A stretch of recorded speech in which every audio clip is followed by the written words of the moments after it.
as the bass player in any style of music, there are some very important duties that you have, I said duty, in your role as the bass player. They can really be broken down into two categories. One is the notes you choose, making the bass lines, outlining the chords, making the song move. The second, and probably even more important, most important, is your groove, your timing. So today, I'm going to talk about 3 basic subdivisions that you should know inside and out if you're, well, really any musician, but especially if you're a bass player. Before we go further, I do want to mention, I've decided to officially open up my website for virtual lessons. If you want to take some bass lessons through Google Meet with me, go to maxhbass.com right now. I've also finally got all of my sheets that I've made for my older videos available for free as well on my website, maxhbass.com. Now, as you know, my channel is focused primarily on slap bass, but I do play more than slap. You know, I play everything. And no matter what you play on the bass, whether you're...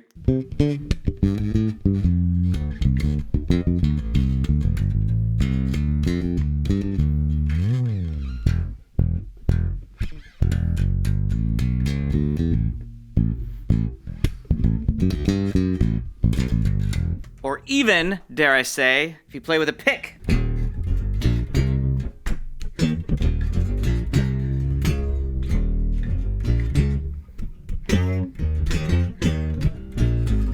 No matter how you play the bass, it doesn't matter. What is important, though, is your timing for all of those. First basic subdivision that we're going to talk about isn't even really a subdivision, so it's not officially on the list. Our quarter note. The quarter note is the foundation of our timing. If you don't know what it is, I'm sure you know what a steady beat is. 1, 2, 3, 4. 1, 2, 3, 4. That's our quarter note. Here's a C.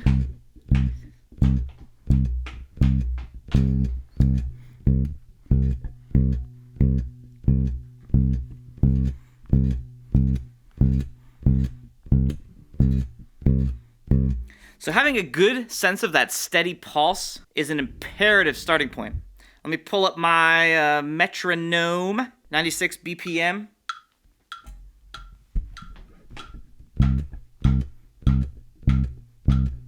Still just playing a C.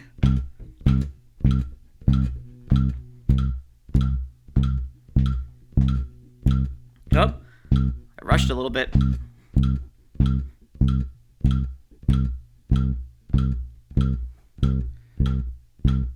I tend to rush a lot when I'm filming these videos. I think it's because I'm trying to be animated for the camera, be crazy, teach. But the problem with that is it gets my heart rate up and I get excited, and then I play faster than normal. If I take a deep breath, relax, pretend I'm not on camera here.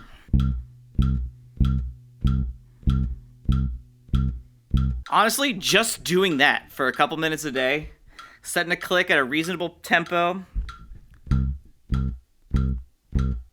I'm doing staccato notes here, so I can really lock in that articulation. But you do realize that you could also hold it out.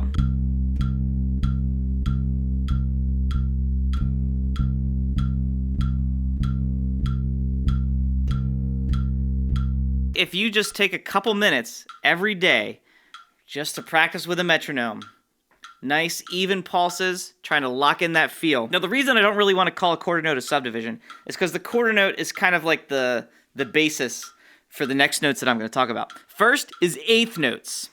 Eighth notes is 2 notes per beat, which means in the space of those quarter notes, we're going to have 2 pulses.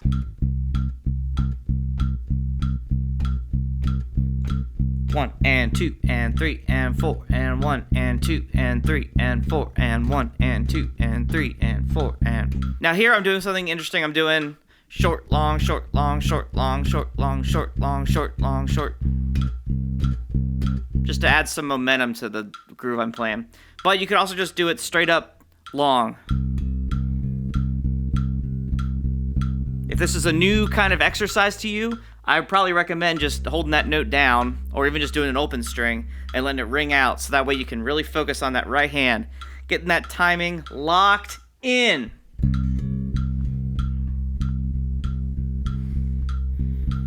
If you want to work on it with slap, maybe you can do...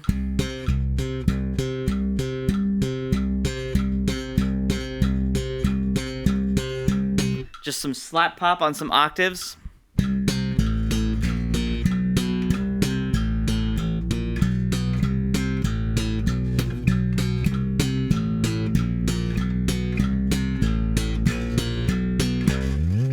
I'm trying to keep everything nice and simple, because if you haven't worked on this timing stuff before like this, getting this nitty-gritty about it, it might be tricky at first, and you really got to learn to lock in with that pulse, lock in with the click. Your right hand kind of drives your timing, right? The left hand needs to be right there with it, but the right hand is kind of in charge of it, I would say. So you want to make sure first that your right hand is dialed in, and then start adding some notes and patterns in your left hand. You can do scales, you can do arpeggios, you can do any licks, really anything you can work on with a metronome and try to figure out the exact subdivisions. But if it's new to you, I recommend not worrying so much about the left hand and really the right.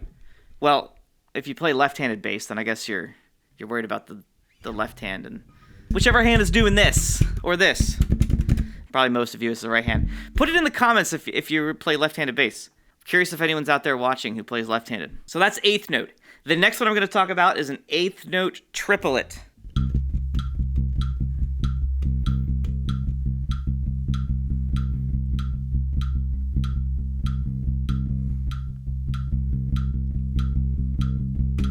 That's 3 pulses per quarter note, 3 pulses per beat.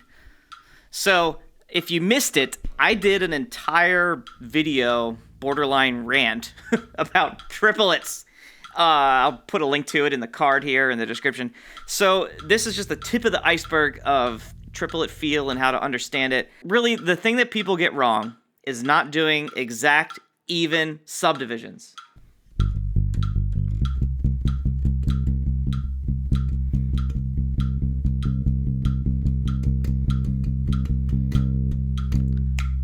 For eighth notes triplets, the most common one that people mistake for a triplet is some combination of eighth and 2/16ths.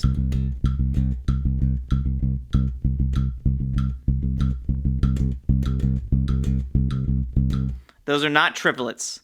The other thing that people do, it's a little more subtle, and it can be very tricky to differentiate, is a dotted 16th note situation. And if your triplet pulses aren't completely perfectly even... Okay, I was trying to do it a little bit there, where you're doing like 2 dotted 16ths and a 16th note, which is a 32nd note subdivision, which is not a triplet, but it's a very subtle... Triplet, triplet, triplet.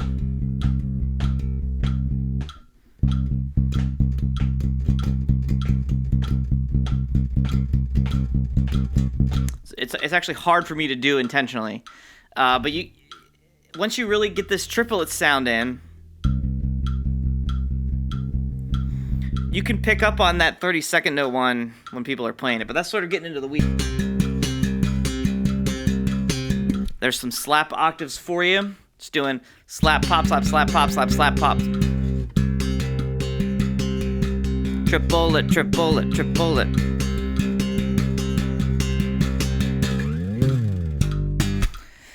The other thing I'll mention quick is the 12/8 time signature, which I did a video in that as well, going over higher ground, Marcus Miller.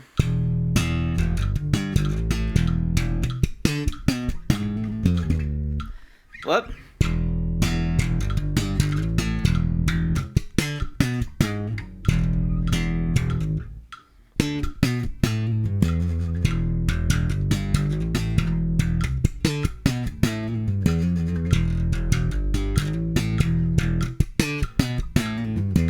"12/8 time signature, 6/8, 9/8, they're all very similar in terms of their feel.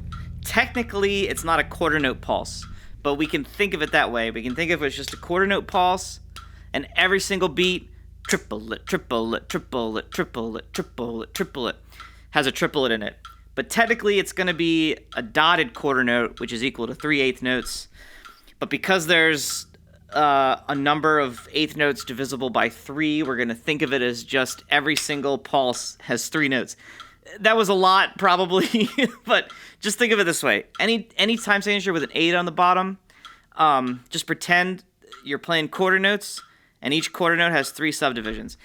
It's a little more involved than that, but that'll get you started on the right foot. Triplet, triplet, triplet, triplet, triplet. Or the left foot if you're in marching band. The third subdivision I'm going to talk about is going to be 16th notes.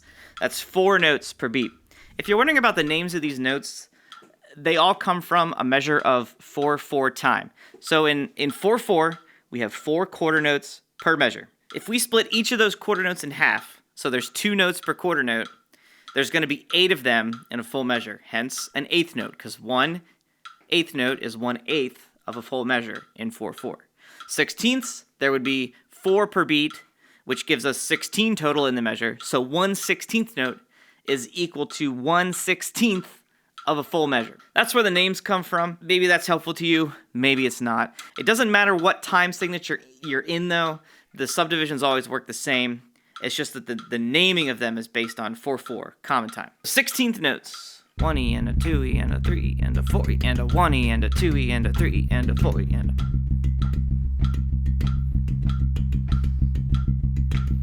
Now for playing funk, the kind of music that I'm most focused on, playing funky, groovy bass parts that are totally locked in, 16th notes is the key.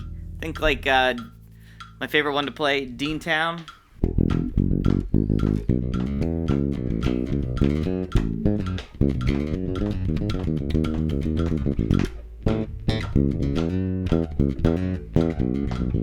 The IRS did a full audit in 2018 and they found no 16th note unaccounted for. Joe Dart and Corey Wong, come on.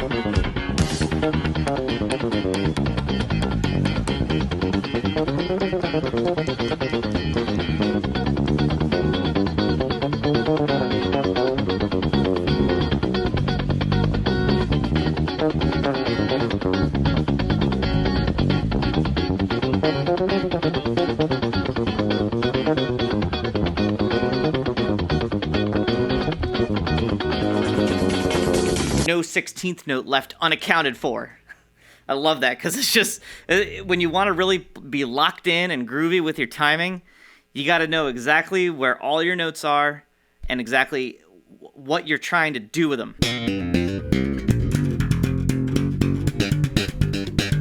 If you really wanted to play slap bass, these rhythms will only get you so far without a proper foundational technique. So if you want to learn more about that, go watch my 4 foundational slap bass techniques video. There will be a link to that video right here, right underneath. You can click it, go watch it right now. Get your slap pop game on.